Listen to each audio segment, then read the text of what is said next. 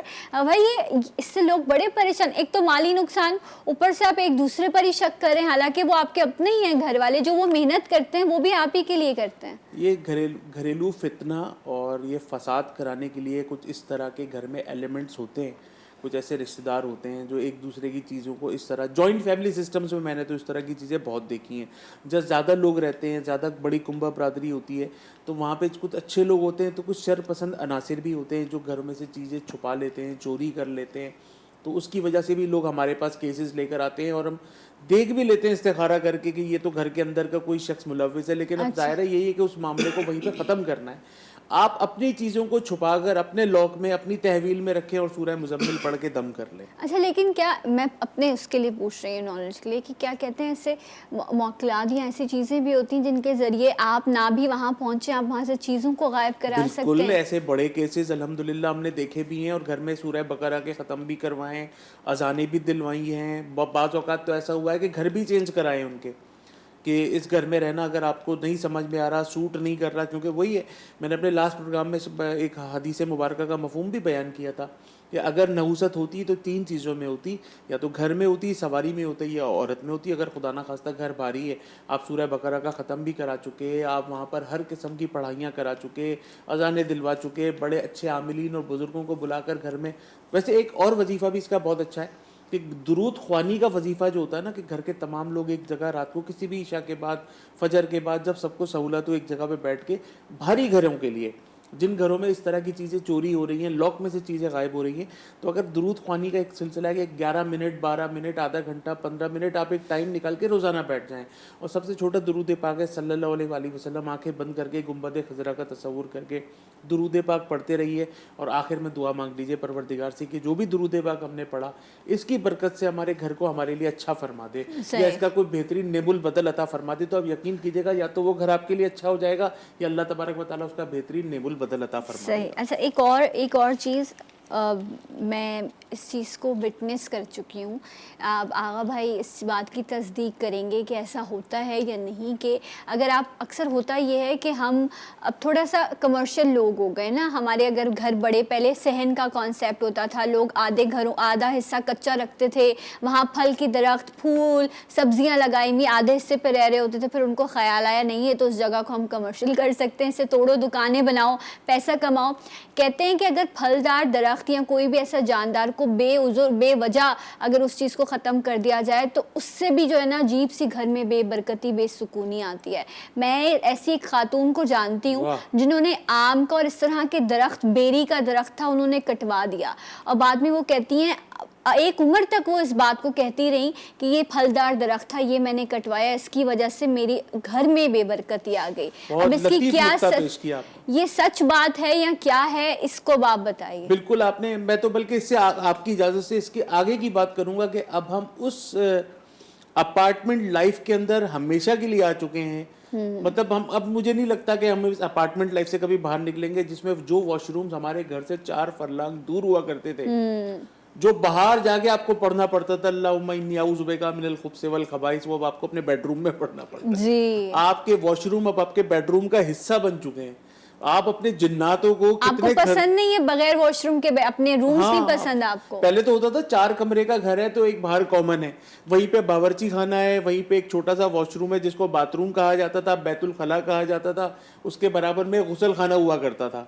چلو ٹھیک ہے, ہم نے اس کو بہت زیادہ ایڈوانس ٹیکنالوجی ہو گئی, ہم نے اپنے اپارٹمنٹس کو بہت ماڈریٹ کر لیا, لیکن بہرحال یہ جنات بھی بہت قریب آ گئے ہمارے سے. شریر جنات جو دعا ہوتی ہے نا اللہم انی اعوذ بک من الخبث والخبائث, کہ آپ شریر جن اور جنات جنیوں سے پناہ مانگتے ہیں اس واش روم میں جاتے ہوئے, اب وہ سب آپ کے بیڈ روم کا حصہ بن چکے ہیں. تو ظاہر ہے یہ جہاں اتنی آپ نے فیسلٹیز حاصل کی ہیں وہاں کچھ نہ کچھ پریشانیوں کے سامنے تو کرنے پڑیں گے نا. سو بے وجہ جاندار یا پھلدار درخت ہیں ان سب چیزوں کو کاٹنا بھی جو ہے وہ اکثر کہتے ہی ہیں کہ نقصان دہ ثابت ہو جاتا ہے. ایک بریک لیتے ہیں, بریک کے بعد انشاءاللہ آپ کو پھر جوائن کریں گے جی اٹھا پاکستان.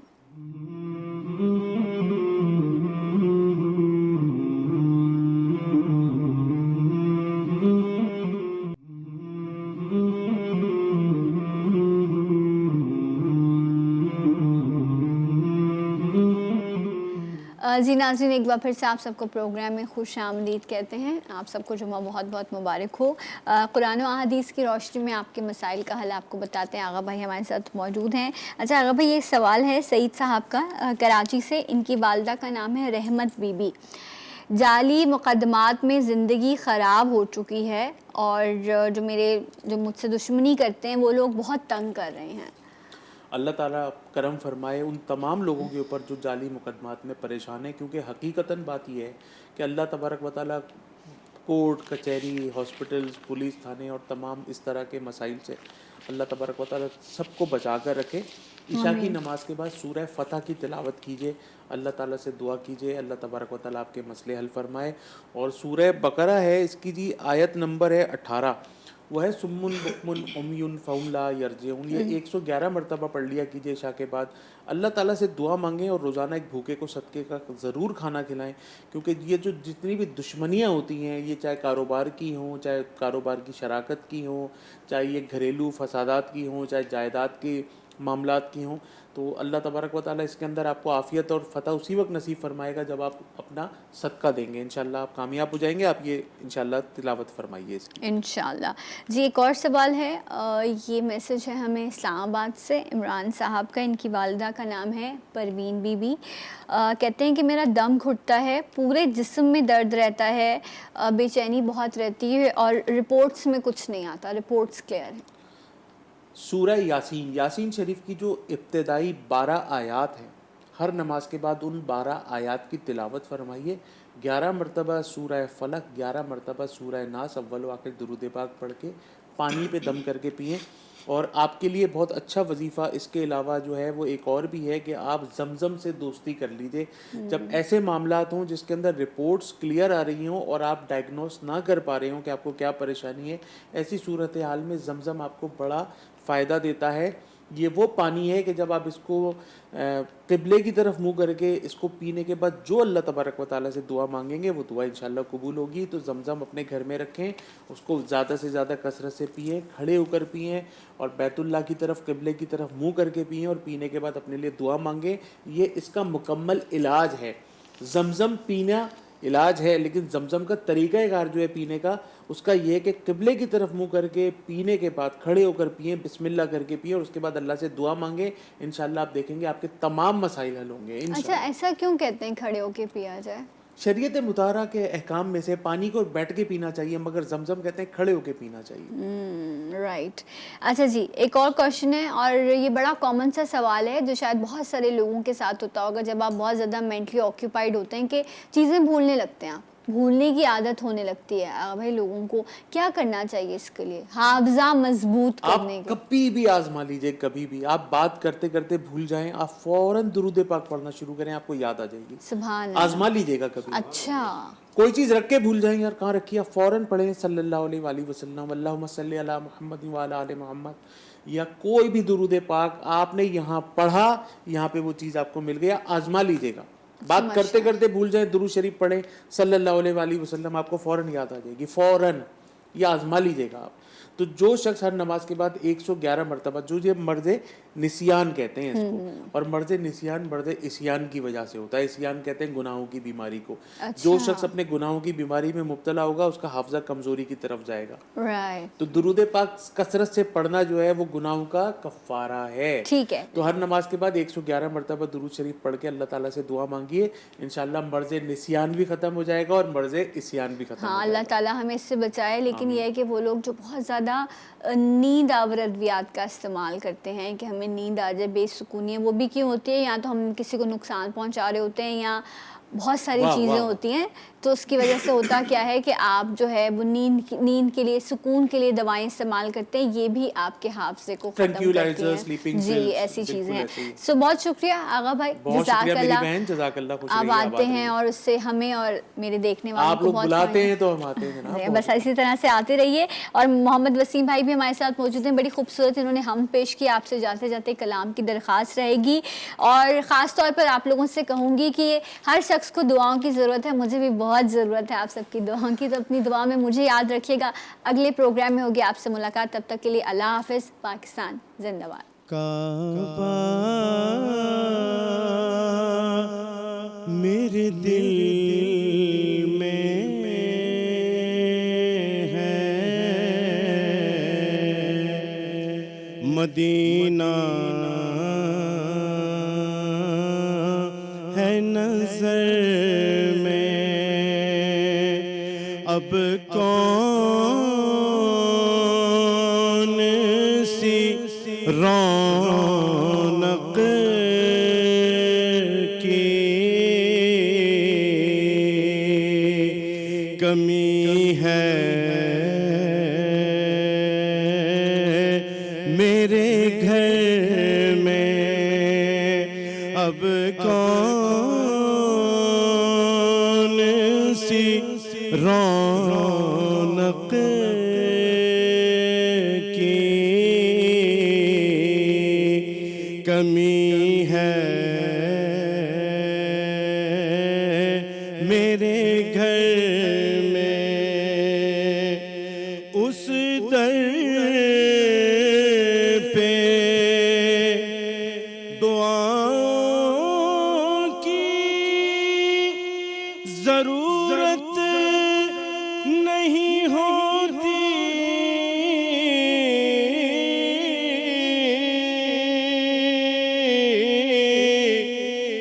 اس در پہ دعاؤں کی ضرورت نہیں ہوتی.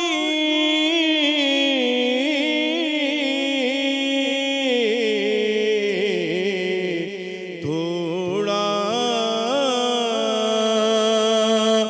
سا سلیقہ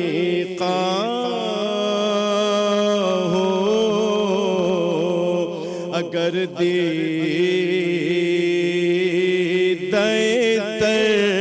میں، تھوڑا سا سلیقہ ہو اگر دیدۂ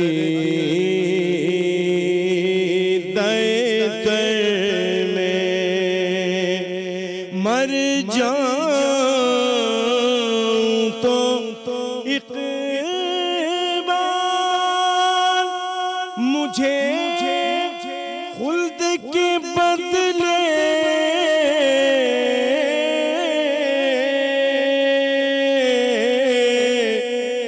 مر جاؤں تو اقبال مجھے خلد کے بدلے